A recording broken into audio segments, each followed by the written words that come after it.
Alors, quand je regarde le marché, vous me connaissez, j'ai un peu mes petites habitudes. C'est-à-dire que de base, je suis les données on-chain, sur Bitcoin principalement. Je traque un peu tout ce qui se passe au niveau des pertes et des profits latents. La supply un peu sous pression par rapport à ce qui peut se passer sur le marché. Et globalement, j'essaye de comprendre la psychologie du marché sur l'ensemble des investisseurs pour en quelque sorte, essayer d'un peu comprendre où est-ce que le marché va nous emmener, où est-ce que l'action du prix peut aller, et surtout, voilà, à quel moment il est important de prendre des profits, ou alors recharger, ou même, j'ai envie de vous dire, vu la conjoncture actuelle, peut-être sortir du marché si on devait aller beaucoup plus bas. Sauf qu'aujourd'hui, on va un peu oublier tout ça, on va aller dans un univers qui est un peu différent, comme je vous l'avais promis, ça va être celui des altcoins. Et pour ça, je suis avec Théo, justement, qui est un des analystes des plus pointus sur la scène française. On va pouvoir voir justement sa méthode, ses outils, et globalement, vous le verrez, c'est un tout autre monde, mais c'est extrêmement intéressant et pertinent d'aller dessus, puisqu'encore une fois, il n'y a pas que Bitcoin dans l'univers crypto. Donc c'est pour ça qu'on va partir là-dessus sur cette vidéo, c'est parti. Ok, bah écoute, salut Ça marche. Théo, bienvenue sur la chaîne de Crypto Sapiens, c'est un grand plaisir de t'avoir aujourd'hui. Ce qu'on va voir et ce que j'ai annoncé dans cette vidéo, si ça te va, c'est déjà faire un petit tour d'horizon aussi de qui tu es et comment justement t'es venu cette envie de te spécialiser sur les data on-chain, mais principalement, encore une fois, sur les altcoins. Salut Adrien, déjà merci beaucoup pour l'invitation. C'est super sympa de m'avoir proposé et de pouvoir mettre en lumière un peu ce que je fais. Donc comme tu le disais, c'est un autre pan de l'analyse on-chain. Pour préciser et pour faire un petit disclaimer, c'est pas parce que je fais de l'analyse on-chain également qu'il faut oublier ce que tu vas regarder de ton côté, tu vois, toute la conjoncture. Bah, si on est dans un moment où macro et tout, il faut pas s'exposer aux altcoins, ben voilà, ça sert à rien d'y aller et de se faire couper un bras. Donc voilà, ça reste beaucoup plus volatile que le Bitcoin. Donc, euh, donc voilà, faut quand même agir avec précaution et C'est on n'a clair. jamais de certitude à 100%. Voilà, c'est juste un prisme de lecture. Hmm. Exactement. C'est vrai que sur ce cycle, on n'est pas forcément des plus gâtés par rapport au cycle de 2021, ça c'est clair, et tu fais bien de le rappeler. Mais ce qui est bien justement, c'est que dans cet océan d'incertitude, si on peut dire, on a quand même quelques outils qui peuvent nous aider à y voir un peu plus clair, et heureusement, parce que voilà, c'est vrai qu'il n'y a pas que la hype, il n'y a pas que le côté marketing des influenceurs qui peuvent aussi partager des projets, il y a aussi tout ce qui se passe à l'intérieur même de ces projets. Est-ce que justement on voit des augmentations d'utilisation de telle ou telle blockchain, des capitaux qui sont Mm. déployés sur tel ou tel projet, et ça va être là, je pense, toute l'occasion de regarder tout ça. Ouais. Du coup, ce que je te propose, c'est déjà de te présenter brièvement, parce que je sais que tu travailles pour Cryptost à la fois, Cryptost Media et Cryptost Academy. Comme ça va Yes. aussi nous permettre de comprendre pourquoi tu t'es mis dans cet univers-là, assez complexe, mine de rien, puisqu'il regroupe quand même pas mal d'infos, et à la fois, je pense que faut quand même, c'est, on va dire, un métier où on doit quand même savoir fouiller, j'imagine aussi. Donc c'est Mm. extrêmement intéressant de voir qu'est-ce qui t'a amené ici. Ouais, bah du coup, moi, ça fait un an et demi, 2 ans que je bosse pour Cryptost et Cryptost Academy. Donc, je bosse sur la partie média Mm. et la partie académie où là, on accompagne un petit peu plus en profondeur les investisseurs dans leur parcours d'apprentissage essentiellement. Et donc voilà, j'ai commencé en travaillant pour Cryptost Academy. Mm. Et après, je me suis étendu aux médias également. Donc moi, à la base, ce que je faisais pour Cryptost Academy, c'était essentiellement des analyses fondamentales. Donc ça concerne bien sûr les altcoins. Et tu vas lire un white paper, tu vas essayer de comprendre ce que propose le projet, quel est son marché adressable, quels sont ses concurrents, comment il évolue dans son secteur. Et voilà, sa proposition de valeur, faut également regarder tout ce qui est tokenomics, donc voilà, les répartitions, les allocations entre les différentes parties prenantes. Mm. Donc c'est quelque chose qui, moi, en tout cas, me passionne.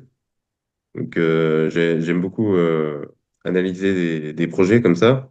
Mais au bout d'un moment, je me suis retrouvé un petit peu confronté à la réalité des altcoins, si on veut. C'est-à-dire il y a beaucoup de promesses sur le papier, mais qui soit ne sont pas réalisables, soit ne sont pas réalisées, en fait. Hmm. Et donc, en fait, au fur et à mesure de mes recherches, j'ai découvert l'analyse on-chain et je me suis rendu compte que c'était vraiment un super outil pour aller au-delà des promesses. Donc, pour voir ce qui se passe réellement sur la blockchain, tu peux difficilement mentir avec la blockchain. Donc, C'est clair. tu peux voir des choses que la plupart des gens ne voient pas, ou Hmm. ben, même tu peux débunker certaines promesses. Donc voilà, c'est un prisme de lecture, mais du coup qui vient s'ajouter en plus de l'analyse fondamentale. Hmm. Tu vois, je considère un peu tout ça dans le même package. Tu peux faire de l'analyse on-chain sur un projet, mais si tu sais pas derrière à quoi ça correspond, tu vas juste voir des chiffres et tu sais pas vraiment, tu saurais pas vraiment les définir. Hmm. Et tu vois, c'est un peu traître parce que tu peux pas vraiment comparer des données on-chain d'un projet à un autre. Hmm. Tu vois, parce qu'en fonction de ces caractéristiques, ça va correspondre à différentes choses. Hmm, Tu vois, c'est vrai. c'est peut-être un peu abstrait, Et c'est vrai que c'est peut-être aussi, tu vois, mais- ce qui fait peur dans l'analyse on-chain pour beaucoup de personnes qui s'y connaissent pas. C'est vrai que pour beaucoup, il y a beaucoup de data, mais qui sont pas forcément actionnables, où on peut pas vraiment s'en servir parfois pour Mm. prendre une décision d'investissement. Et ça rajoute un peu une petite couche de complexité, je trouve aussi, à la Ouais, chose. ouais. Et c'est vrai que, tu vois, moi, je me suis mis plus dans la compréhension du comportement des investisseurs sur le marché. Et c'est vrai que quand j'ai tenté de me mettre sur à essayer de comprendre un peu le domaine dans lequel toi tu excelles, bah c'est tout de suite je me suis dit ok, c'est un autre océan de données à comprendre. Ouais. Je vais peut-être me cantonner à ce que je sais faire et du coup tu vois laisser plus bah, des personnes comme toi qui sont largement compétentes là-dedans. Et je me suis dit que voilà, je pense que c'est un autre domaine d'expertise et tu as tout à fait raison aussi de le dire. Mais encore une fois, ce qui est bien, c'est que ça prouve que l'analyse on-chain, il n'y a pas que ce que je fais, il n'y a pas que ce que tu fais non plus. C'est vrai qu'on peut voir aussi j'essaierai de trouver un intervenant, tu vois, qui fait un peu du suivi de whale aussi, qui peut être extrêmement Mm. intéressant de voir ça.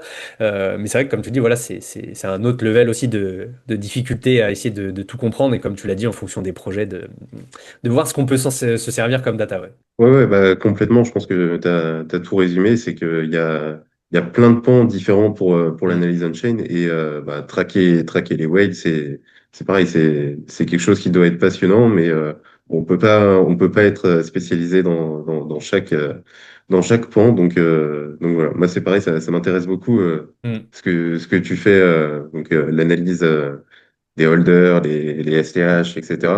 Mais c'est vrai on peut pas être partout à la fois, donc parfois il vaut mieux laisser ceux qui sont à fond dans quelque chose nous éclairer sur la situation et puis voilà quoi. Exact. Bah, c'est pour ça que je suis aussi beaucoup tes posts. Donc Yes, d'ailleurs, pour ceux qui veulent te retrouver, tu es sur X sous le pseudo de Zan et ouais. globalement, je vais vous mettre le lien dans la description et aussi sur Cryptost où, comme vous le voyez, bah, c'est là où tu mets plus de 202 articles quand même, mine de rien. T'en crées pas mal où là encore, bah, comme tu le vois, enfin comme tu l'as dit, c'est vrai que il y a beaucoup d'articles sur voilà, qu'est-ce qui peut se passer autant en termes fondamentaux qu'aussi par rapport au comportement bah, de certains coins et qui peut être extrêmement pertinent là-dessus.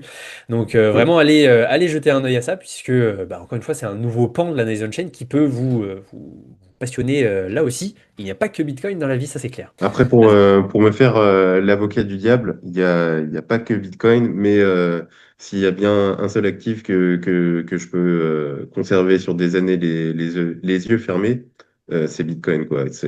Donc voilà, je me fais un peu l'avocat du diable parce que je parle beaucoup des altcoins, etc. Voilà, c'est des propositions de valeurs complètement différentes. Mm, Je vois un petit peu les altcoins comme des entreprises. Tu vois, on va analyser leurs revenus, etc.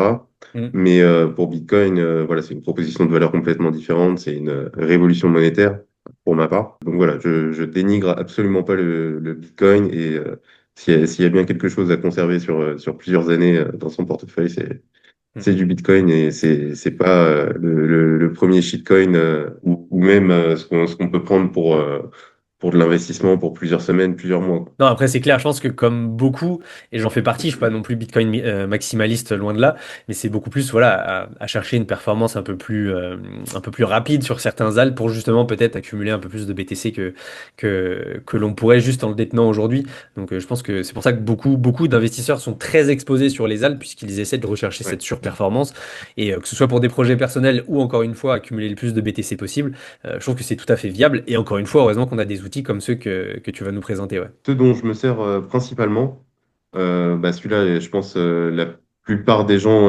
vont déjà le connaître, c'est DeFi Lama. Donc celui-là, C'est je vrai. vais peut-être pas forcément le présenter, mais on peut trouver à peu près tout ce qu'on veut sur DeFi Lama. Encore faut-il savoir quoi chercher. Justement, toi, tu te poses quelles questions quand tu vas sur DeFi Lama, généralement, en fonction du projet, comme tu l'as dit, mais si tu as un bon exemple, quel type de questions tu te poses quand justement tu as besoin de comprendre qu'est-ce qu'il se passe sur tel ou tel projet, ouais. Comme je te disais tout à l'heure, il y a toute une partie fondamentale. C'est-à-dire que si tu n'as pas la compréhension du projet, tu vas pas savoir quoi chercher. C'est-à-dire Hmm, que si tu regardes, par exemple, pour une blockchain, si tu regardes pour Base, Ethereum ou je sais pas, n'importe quelle autre blockchain, tu vas difficilement savoir comment les valoriser si tu regardes leurs revenus. hmm, Alors que pour une application, tu vois, peut-être comme AAV, comme Aérodrome, ou je ne sais pas, toutes les applications qu'il peut y avoir. Là, ça va être beaucoup plus pertinent de les analyser comme des entreprises et donc de voir, OK, est-ce qu'ils dégagent des revenus, hmm. comment ils sont investis, etc. Mais tu peux me Donc, montrer justement un exemple, là, par exemple, sur DeFi Lama. Si tu prends ouais, bah, la comparaison avec Hyperliquid ou AV, par exemple. ça va être un assez bon exemple parce que du coup, Hyperliquid, bah, il dégage beaucoup de revenus. Hmm, Sur DeFi Lama, c'est affiché comme ça ici. Donc là, on les voit par trimestre. Donc Q4 2025, revenu hmm. 140 millions. Et sur AAV, on va voir que ça va être beaucoup moins normalement. Ok, 4 ouais. 2025, voilà, 18 millions. Hmm, Mais c'est plutôt logique dans le sens où ce sont pas du tout les mêmes projets. hmm. Tiens, AAV, ça va être du lending borrowing, donc des prêts et des emprunts. Ils ont un produit qui est viable. Clairement, dans le temps, c'est un des meilleurs projets qui existent dans l'écosystème. Par contre, bah, la force de Hyperliquid, c'est que leur produit, il dégage énormément de revenus. Tu vois, c'est des pertes d'ex, donc tu paries sur des contrats futurs, et Hmm. ça génère énormément de frais. Et après, derrière, eux, ils ont des mécanismes. Ils rachètent, je crois, 97 ou ça a changé récemment, peut-être Hmm. 99 du coup. Ils rachètent 97% de leurs revenus en token hype. Et donc ça, après, ça va dépendre beaucoup des projets. Et c'est vrai qu'il y a toute une méta où chaque projet qui générait des revenus était mis en valeur. Et moi, je pense que Hmm. c'est un prisme plutôt intéressant pour valoriser les projets qui génèrent des revenus. Donc, moi, ce que j'aime bien regarder, ça va faire la transition avec Artemis, c'est le ratio market cap divisé par les revenus. Ok, Donc, la valorisation du token divisé par les revenus. Les revenus, en fait, c'est pas des bénéfices tels qu'on pourrait les considérer comme dans la finance traditionnelle. C'est un petit peu plus compliqué que ça. C'est la valeur qui est redistribuée au token holder. Donc, ça peut être par ok. différents mécanismes. Ça peut être par des buybacks, donc rachat de tokens Hmm. sur le marché et accumulation, du coup, ou ça peut être des buybacks et du burn de tokens. Donc, la destruction de l'offre et ça crée une pression déflationniste Hmm. sur un projet. C'est Et ça, vrai. en général, c'est plutôt apprécié Des des détenteurs investisseurs, de tokens. Ouais, voilà. c'est clair. Un outil que j'aime bien sur Artemis, donc c'est une autre plateforme d'analyse comparable à DeFi Lama, simplement avec des outils ou une interface différente. Hmm. Du coup, de regarder les différents projets et de regarder leur ratio market cap divisé par revenu. Donc là, ce qu'on voit en fait, c'est ce ratio-là. Et moins il est élevé, mieux c'est. Ça veut dire que, bah, par exemple, si tu fais un ratio de x1, on va dire x1, ça veut dire que tu génères, enfin, que tu rachètes autant de revenus, que tu injectes autant de valeur Hmm. que la valorisation du token. C'est ça, que par Et- rapport à ce que tu pèses, quoi. exactement. Et donc, dans la finance traditionnelle, on dit qu'une entreprise technologique a un bon ratio, valorisation divisée par ses revenus, c'est environ 10. Donc moi, je me fixe à peu près ce repère-là pour me dire, OK, ben, tout ce qui est en dessous de 10, c'est potentiellement des projets qui sont sous-évalués. Ok. Alors, c'est juste un prisme de lecture et après, faut Oui, aller voilà. plus en profondeur. C'est un premier filtre aussi que tu peux utiliser pour comprendre ça, ouais. Et c'est vrai que bah, il y a des gros noms quand même qui sont sous ce ratio 10. Tu vois Hyper Ouais, quand Liquid, même. tu vois Pump, tu vois Ouais, PancakeSwap aussi, donc c'est Aerodrome également, ouais. C'est vrai que c'est plutôt pas mal. Et à l'inverse, c'est vrai ouais. que des gros layer 2 comme Optimism ou autre qui étaient il y a de ça encore un an ou deux assez bien vus, qui sont, ouais, par contre, bah, sur un ratio au-dessus de 10, donc ouais, extrêmement intéressant. Si tu regardes les ratios de valorisation des blockchains, tu vas déchanter. C'est pour ça que je te disais tout à l'heure, tu peux pas vraiment comparer une blockchain à une application, Ouais. bah parce que ça va être des ratios complètement délirants. 12,6, donc ça va encore, mais bah après, faut dire il a pris cher le jeton. Tu vois, un Avalanche, 700 fois. 700, effectivement. Arbitrum 200 fois, Polygon 347 fois, Starknet 453. Et ouais, voilà, je crois que le pire, c'est pour la blockchain NIR. Les blockchains, c'est un petit peu plus compliqué pour les valoriser. Hmm. Là, on voit fois Fois 1577. 1500. Et on voit que Celestia fois 11 000, c'est bien. Celestia, c'est un petit peu particulier parce que bon, c'est entre l'application et l'infrastructure, mais ouais, Celestia, c'est désastreux, hein. Leur business model, il est complètement caduque Quand parce tu- que Ethereum, ils ont décidé de scaler la Layer 1. Donc, bah, il y a personne qui met des données dessus. Il y avait Eclipse qui, à un moment donné, postait pas mal de données sur Celestia, mais Eclipse s'est pété la gueule. Du coup, ben, voilà, il y a plus Voilà. grand-chose à aller chercher du côté de Celestia. Les VC, donc les premiers investisseurs, Hmm. ils se sont bien gavé là-dessus. Donc, ça te crée une pression vendeuse plus ou moins permanente, Hmm. ce qui fait que le token, il même jamais, quoi. Donc, ça, c'est quand même très important à garder en tête, Hmm. c'est que ben, les premiers investisseurs, ben, ils récupèrent leur token au fur et à mesure et ben, derrière, ils vendent pour effectuer un profit, hein. C'est leur métier, on va pas leur jeter la pierre. Mais On va pas leur en vouloir, hein. ben, c'est le jeu, hein. Mais ben, voilà, celui qui est pas au courant, ben en fait, si tu te poses la question de pourquoi Arbitrum, pourquoi Optimist, Hmm. ils font que de dégringoler, ben, c'est pour ça. C'est parce que les premiers investisseurs, ils récupèrent au fur et à mesure leurs tokens. Et donc tous les mois, ben, tu as une pression vendeuse qui est supérieure à la demande. Et mécaniquement, ça fait que le token, il se pète la gueule, quoi. C'est ça, parce que tu vois, c'est vrai qu'au début de l'année, je crois qu'il y avait par exemple Ondo qui a eu un gros relâchement, donc lui Oui, qui est plus oui, tout à fait, oui. du RWA, donc de la tokenisation des actifs réels, qui lui avait un gros relâchement, mais pour autant en fait son prix s'était pas effondré, donc oui, qui montrait bien que bah, par contre il y avait une sacrée force derrière, une bonne pression acheteuse, qui finalement a permis au token de pas forcément se casser la figure, mais sur d'autres projets, ouais, c'est vrai que ça se ressent bien, ça c'est clair, ça, on va pas se le Ouais, mentir. ouais, ouais.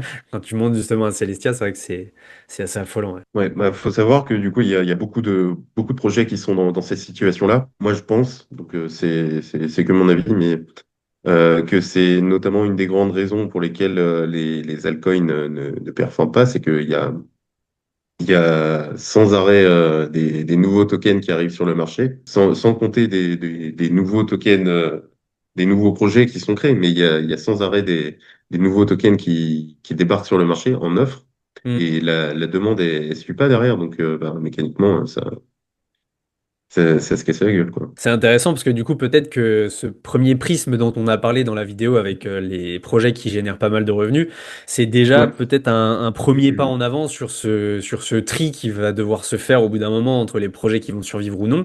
Et peut-être que oui, bah, cibler ceux qui arrivent à générer de l'argent, c'est plutôt pas mal. Mais du coup, comment on arriverait à cibler des projets comme tu l'as montré avec NIR tout à l'heure?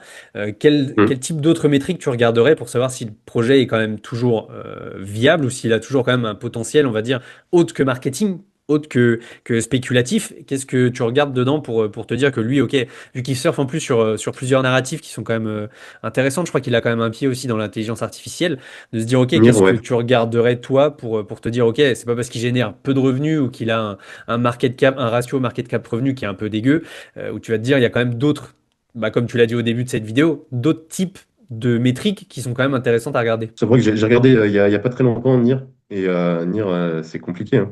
On va pas se le cacher. Il y a pas grand-chose, il y a pas grand-chose qui joue en sa faveur. Pour une blockchain, ce qu'on va surtout regarder, ça va être tout ce qui va concerner l'activité.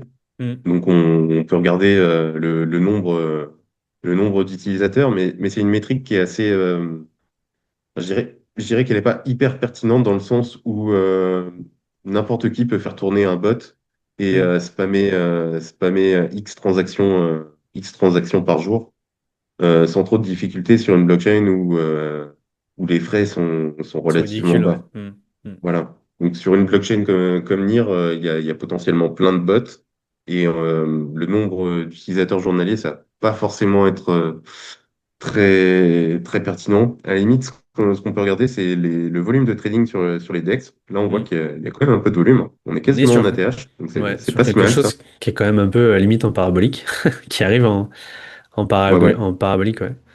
Ok, intéressant. Donc ça, Après, par exemple, c'est le type de faut... métrique qui est à suivre en soi, mais où tu te dis, ok, il y a quand même un petit regain d'activité, hors période, on va dire, de pump général sur le marché. Donc c'est vrai que quand on voit en fait la dernière fois où ça a vraiment bien explosé, c'était aussi dans les dernières grosses phases où bah, juillet-août, les altes ont quand même bien performé.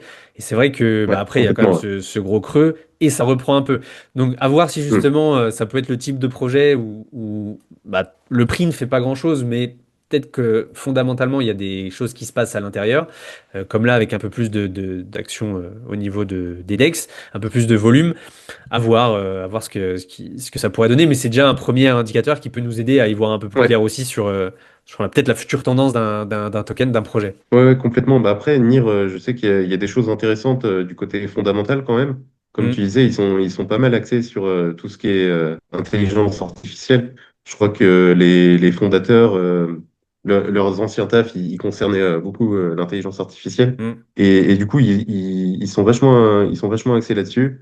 Et l'autre jour, j'ai vu passer une métrique. Alors, je crois que c'était les intents qui étaient en ATH sur Mm. NIR. En gros, ce que ça veut dire, c'est il y a jamais eu autant de demandes pour les agents IA sur la Ok. blockchain NIR et autant de données postées. Parce que, voilà, NIR, c'est une blockchain, donc Layer 1. Vu que c'est une blockchain à bas coût, elle stocke aussi des données pour une autre blockchain. Alors, j'ai plus le nom en tête. Comme quoi, il faut regarder partout en fait. Des fois, tu peux avoir des données, mais qui sont pas forcément manipulées, mais qui peuvent être, voilà, qui peuvent prendre en compte d'autres choses aussi. Ce qui est plutôt Ouais. intéressant. C'est vrai que tu as le stablecoin supply aussi que j'utilise beaucoup pour BTC qui peut être regardé. C'est un peu toute la part de stablecoin qu'il y a sur cette blockchain aussi. Donc Ouais, c'est ça, ouais. Bah ça là, peut du en coup, dire long sur son ouais. utilisation. Ouais. Ouais, ça peut en dire long sur son utilisation, sur à quel point les investisseurs ou les détenteurs sont prêts à laisser leur stablecoin sur X ou Y blockchain. Hmm. Et ben, en l'occurrence, quand on voit que ça descend en dessous de 100 millions, c'est pas génial, quoi. À titre de comparaison, je crois que sur la blockchain base, on est à 4 milliards. Après, c'est vrai que Base, oui, voilà, c'est vrai que c'est un bon contre-exemple parce ils essaient vraiment de tout faire pour que la blockchain soit quand même une des plus grosses. En tout cas, ils mettent vraiment les moyens dans tout ce qu'ils développent, de ce que je suis un petit peu. Et c'est vrai que Ouais, c'est plutôt pas mal de voir ce comparatif, voilà, comme tu le dis. Ouais. Ça a rien à voir. Depuis 2024, ouais, ça a fait quand même pas mal. on est à 4,8 milliards. Et tu vois, c'est Mais marrant parce elle augmente un peu de la même manière que ce qui se passe au niveau du total de stablecoins disponibles, en fait, toute blockchain confondue. On est à peu près sur ce même type oui, de courbe finalement. Donc voilà, on voit que oui. c'est un des plus gros acteurs aussi comparé à d'autres. Oui, complètement. Il y a Arbitrum aussi qui est plutôt mal positionné au niveau des stablecoins. Ouais, ils ont Effectivement. 8,4 milliards. C'est énorme. C'est assez paradoxal parce que ils ont des très bonnes métriques on-chain, Hmm. mais ce qui va les plomber derrière, en fait, c'est l'émission de nouveaux tokens. Ok. Donc la ils tokenomics là-dessus, ont, ouais. ouais, voilà, c'est ça. Ils ont tout pour réussir, si tu veux. Les métriques on-chain et disent que des bonnes choses globalement. Hmm, Mais d'un point de vue fondamental, ben, tous les mois, t'as des nouveaux tokens qui sont libérés et il y a pas de demande. Le token, il ne sert à rien. C'est un gros problème, si tu veux. Pour un layer one comme Solana ou Ethereum, ton token, tu vas pouvoir le staker, tu vas gagner hmm, des rendements dessus. Là, pour Arbitrum, la seule utilité, ça va être d'utiliser pour la gouvernance. hmm. Et la gouvernance, je sais pas comment dire ça sans être vexant, mais ouais, il y a peut-être une centaine de geeks qui sont à fond là-dessus, mais Hmm. autrement, ça intéresse pas le grand public, quoi. Il faut que ça génère de la valeur pour les investisseurs derrière, quoi. Peut-être que le projet s'attendait de base initialement à ce que justement il y ait il y ait la demande qui suive et que tout se déroule bien, mais vu qu'on est dans un schéma actuellement où c'est assez difficile pour ce genre de projet, comme tu le dis, s'il y a vraiment que de la gouvernance qui est proposée, ça fait pas gagner de l'argent, Ouais, voilà, c'est juste, t'as un vote entre guillemets à donner de temps en temps, mais c'est que c'est pas, voilà, c'est pas forcément lucratif ou comme tu l'as dit, à part faire partie en fait de la communauté et des quelques-uns qui sont très actifs sur cette blockchain, oui, ça fait pas de bah, rentrée d'argent, c'est quoi. ça, ouais. D'un point de vue purement investisseur, t'as pas vraiment envie de t'exposer Hmm. là-dessus, du coup. Tu l'as directement sur Artemis, la tokenomics aussi, ou faut que tu ailles justement sur DeFi Lama? Alors, la tokenomics, si tu parles de la répartition. Non, enfin, pas des unlocks, Ouais, je pardon, pense ouais, que t'as raison. je vais sur DeFi Lama ou Hmm, autrement sur d'autres sites comme CryptoRank hmm. et Dropstab. Non, Ok, Dropstab, c'est pour les levées de fonds. J'utilise ouais. CryptoRank pour les unlocks, mais autrement, DeFi Lama fait très très bien le travail aussi. Hmm. Donc ça, c'est les unlocks. Voilà, donc on voit que la supply, donc la quantité de tokens ARB en circulation, bah, elle ne fait qu'augmenter. On peut voir qu'il y a eu un gros déblocage ici. Et donc pour regarder les unlocks, on descend ici et on regarde donc tous les mois, parce que bah, je traque aussi les unlocks pour Cryptos. Je fais un article mensuel là-dessus. Donc voilà, Arbitrum, c'est tous les mois, il libère voilà. Enfin, là, c'est quasiment 26 millions de dollars de tokens ARB. On comprend bien que s'il n'y a pas de demande derrière, Tous les mois, ouais. C'est clair. ouais, tous les mois, ouais. Si jamais tu devais avoir, on va dire, un red flag quand tu fais tes analyses justement pour choisir en fait un altcoin sur lequel investir, tu choisirais quoi? Par exemple, peu importe le projet, est-ce que tu as vraiment une métrique que tu regardes et tu vas te dire ça sent pas bon? Justement, par exemple, les unlocks qui peuvent être assez impressionnants, ou est-ce que c'est justement, tu vois que potentiellement, toi qui es sur X, tu vois ce projet un Ouais. peu parler partout, mais que quand tu regardes certaines datas on-chain, tu te dis, OK, en fait, il se passe rien dedans, c'est purement du vent.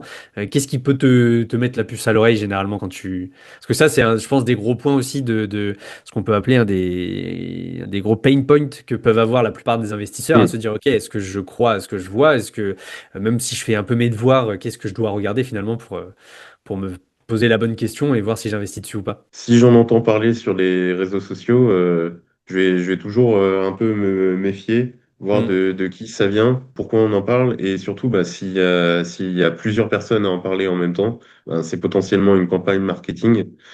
Donc déjà là, il y a un petit signal d'alerte qui hmm. commence à clignoter, dans le sens où si le projet a besoin de faire parler de lui autrement que par ses réalisations, déjà il y a un petit peu anguille sous roche. Après, donc oui, je vais aller chercher dans les métriques on-chain.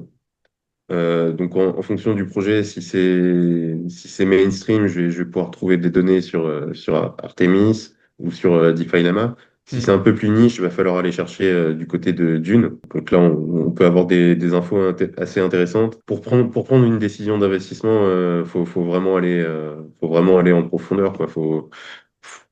Il y a pas de secret, faut aller lire la doc, faut regarder qui sont les fondateurs derrière, Hmm. voir leurs réalisations passées. Est-ce qu'ils ont déjà participé à des trucs un petit peu douteux? Hmm. Comme là, ça me fait penser à Mantra. Je sais pas Hmm. si tu connais un peu Mantra Chain. Je crois que j'en ai Euh, entendu parler au moment du fameux crash qui s'est ouais. passé avec OM, c'est ça le token, c'est OM? Ouais, c'est ça Ouais, exactement. c'est Ouais. ça. Pour l'anecdote, qui a fait quoi? Il avait fait un moins 70-80% en l'espace Oui, au de, moins, ouais. Donc de quelques 90. minutes. Ouais, 90%. Ouais. Bah, là-dessus, par exemple, il y avait plusieurs red flags. On pouvait aller voir sur DeFi Lama parce qu'ils y étaient. Leur TVL, elle était de 3 millions et quelques. Hmm. Pour un projet à, je ne sais plus à combien ils étaient à au moins 4 milliards de valorisation. Ouais. 4 ou Donc 5 c'était milliards énorme, de hein. valorisation. Et le Donc, projet avait fait un multiple aussi exceptionnel en l'espace de quelques oui, semaines, quelques mois. Donc, oui, ouais. oui, oui. Hmm. Et bah, là-dessus, on pourrait en parler aussi, mais l'action du prix, elle était totalement manipulée Ouais. ouais, mais tu voyais bien Ouais. que ça montait par palier, boum, ça descendait un peu pendant Hmm. quelques semaines, quelques mois, boum, ça remontait, ça faisait un fois deux. C'était totalement manipulé. Et ouais, donc déjà ça, bah, si une blockchain a que dalle de TVL, ben, déjà, gros red flag. Là, le truc qu'on pourrait donner comme exemple, c'est la blockchain Story. Alors, je le dis pas trop sur X parce que directement après tu te fais attaquer par les bots, etc., les membres de la communauté. Hmm. Mais j'en ai déjà parlé une fois, j'ai eu le cas, donc maintenant je dis plus rien. Mais voilà, 12,64 millions de dollars de TVL et la chaîne elle est valorisée. À T'as 3. 1 milliard, Ouais. 1,2 milliard de market cap et 1,2. en FDV t'es à quasiment 4 milliards. Ça, c'est complètement illogique. Et j'ai un peu creusé Story. La proposition, elle est intéressante sur le papier, mais derrière, tu te dis, OK, mais il y a zéro business model, quoi. Où est-ce qu'ils vont aller chercher de l'argent? Ouais. Donc là, pour l'instant, c'était beaucoup d'annonces ou beaucoup de promesses, mais il se passe pas pour l'instant grand-chose, on va dire, sur le projet en lui-même, quoi. Même, Ouais, ouais. c'est un mème, hein, du coup. C'est combien de revenus ils ont généré en 24 heures? 113 dollars. Allez, Ouais. OK. Ouais, effectivement. Il y a tout ce qui est unlock de tokens. Hmm. Si je vois qu'il y a un gros unlock à venir, ben, je vais me méfier parce que Hmm. généralement, ça commence à être pricé un mois avant les unlocks. Donc voilà, faut se méfier quand il y a des Hmm. gros unlocks ou alors, comme on disait tout à l'heure, pour Arbitrum, c'est pas forcément un gros unlock d'un coup, mais c'est des unlocks en continu chaque Hmm. mois. Donc bah, ça crée une pression vendeuse. Donc, il y a des choses auxquelles j'ai pas pensé, mais ça, c'est les premières choses que je regarde. En Hmm. général. Ok, donc en fait, c'est marrant parce que c'est un peu les red flags, mais ceux aussi qui peuvent t'influencer dans l'autre sens, à te dire, ok, si je vois justement tout ça, mais qui est plutôt dans le vert, ça peut être quelque chose qui peut paradoxalement, à l'inverse, t'intéresser cette fois en termes d'investissement et te dire, ok, il y a des choses qui se passent dessus, on voit qu'elle est utilisée, au niveau de la tokenomics et des unlocks, c'est assez propre, et finalement, en fait, bah, comme tu Mm. l'as dit, c'est un travail de fond. Alors, c'est difficile parce que c'est vrai que beaucoup de personnes n'ont pas tout ce temps ou même ses Ouais, compétences pour complètement. regarder des projets. Et tu vois, typiquement, et ça je le dis souvent sur ma chaîne, moi je me suis fait avoir comme ça, enfin avoir. En 2021, j'avais aucune compétence dans le milieu, et c'est vrai que mon premier cycle, je l'ai passé à essayer de suivre les influx qui parlaient de tel ou tel projet. Parfois ça marchait. Très souvent, ça marchait pas. Mais du coup, en fait, quand on n'a pas les compétences, ni les outils à dispo ou autres, ou quand on les connaît pas tout simplement, bah, c'est vrai que c'est très difficile de savoir quel projet choisir. Ouais, Et d'où peut-être aussi, tu vois, la compréhension où, bah, avec ces dizaines de milliers d'altcoins sur le marché, très difficile de savoir lesquels choisir. Et complètement. peut-être, et peut-être pour ça que oui, en fait, aujourd'hui, elles sont quand même en grosse dilettante par rapport à BTC. Donc, ça expliquerait aussi beaucoup de choses. Ouais. Là, ici encore, je vais me faire l'avocat du diable, mais sur les millions d'alcoins qui existent, bah, il y en a peut-être, et là encore, je grossis un peu, mais il y en a peut-être une centaine qui sont intéressants, et encore. Mm, Moi, je regarde peut-être une dizaine, c'est tout. C'est mm, une fois que tu commences à faire le tri, que tu dis, ah, ok, là, il y a ça qui me dérange un petit peu. Mais comme tu disais, faut avoir le temps de mm, faire ce genre de recherche. Après, au niveau des compétences, c'est pas si compliqué que ça. Faut juste regarder sur DeFi Lama, mm. Artemis. Mais effectivement, ça prend du temps. Mais d'un autre côté, enfin, voilà, une décision d'investissement, c'est ton argent qui est en jeu. Donc, est-ce que ça vaut pas le Ça vaut pas le coup coup de s'y mettre. Ouais. Ouais, 100%, hein. Bah, c'est quand même l'argent voilà, qu'on a gagné durement dans notre travail ou même dans un précédent Complètement. investissement qu'on met dessus. Et c'est vrai que j'ai même envie de te dire, ce cycle, il a été quand même assez méchant, je trouve, avec les projets qui ont des bons fondamentaux et des bons, enfin, des bons résultats sur plusieurs métriques on-chain. Parce que c'est vrai qu'il y a beaucoup de projets Ouais, qui enfin, ont explosé. Je prends justement la hype des agents IA au mois de fin ouais, 2024, les mêmes coins tout au long aussi de ce cycle, sauf depuis quelques mois, mais qui globalement, pareil, avec rien de fondamental dedans, et finalement qui font des résultats énormes. Et c'est un peu ça où des fois c'est frustrant, ouais, où tu te dis, il y a beaucoup de projets, ouais, ils ont des belles complètement. promesses, ils ont des belles métriques, et pour autant, bah, ça pomme pas plus que ça. Et c'est vrai que bah, peut-être que Ouais, on aura besoin, oui, comme on le dit au niveau des différentes théories, d'une purge pour qu'il y ait vraiment les meilleurs projets qui, eux, restent et que les autres, en tout cas, puissent partir à la cave, malheureusement. Mais peut-être que ça, il y aura un shift au niveau de l'écosystème qui permettra de vraiment mettre en avant les meilleurs projets qui ont les meilleurs fondamentaux et meilleures métriques, quoi. Enfin, meilleurs indicateurs. ouais. Alors après, c'est compliqué et c'est vrai que c'est très très frustrant de voir des mêmes coins performer comme pas possible avec des Mm. valorisations à 2 4 milliards, des trucs genre Fartcoin Ouais, c'est ça. et Des Idless. Chigai, des choses comme ça. Enfin, il y en a eu plein. Je pense que la liste est très très longue. Ça, c'est clair. Donc c'est vrai que c'est très très frustrant quand toi tu essayes d'avoir une approche par les Mm. fondamentaux, mais ce qui est essentiel à comprendre, c'est que dans l'écosystème crypto, c'est l'économie de l'attention. Mm. Donc si tu as un projet avec des bons fondamentaux, des belles métriques on-chain, mais qu'il n'y a pas d'attention, le token ne va pas performer. Mm. Et c'est triste, mais c'est comme ça. Et ton projet peut être complètement bidon, par exemple Mantra, Mm. et avec énormément d'attention, et ben ouais, ça performe de fou. Et puis, bah, sauf qu'au bout d'un moment où tu te rends compte qu'il y a un problème, ça se pète la gueule. Mais ouais, c'est hyper frustrant de voir ça, mais je pense qu'il faut pas essayer de se battre contre ça. Faut, Ouais, les choses vont se régler toutes seules. Mm. On voit déjà qu'il y a de plus en plus d'importance qui est accordée aux projets qui font des revenus.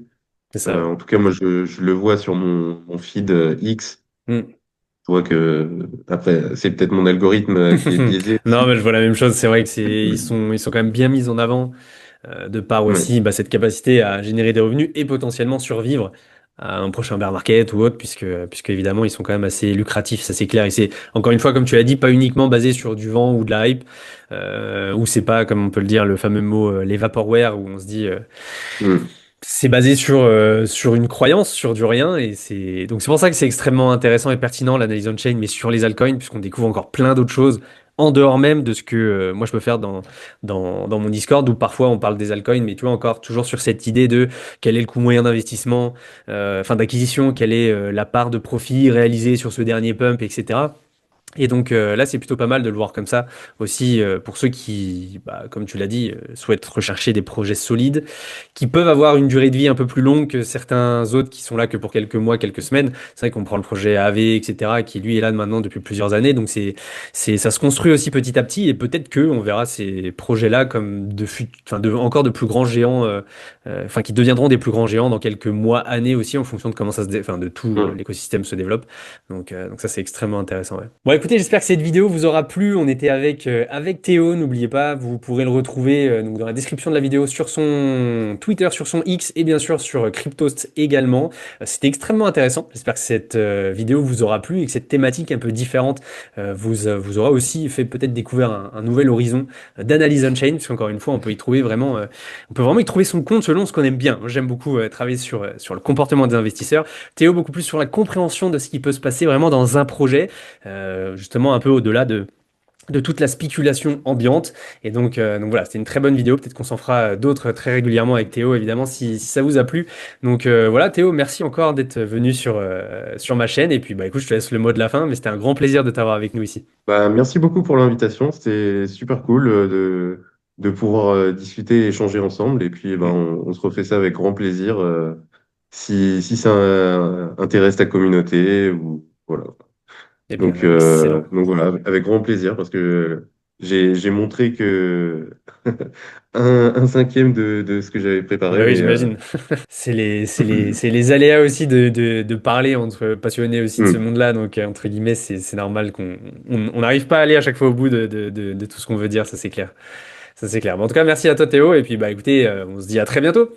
yes, Salut tout le monde. ouais, salut, à plus.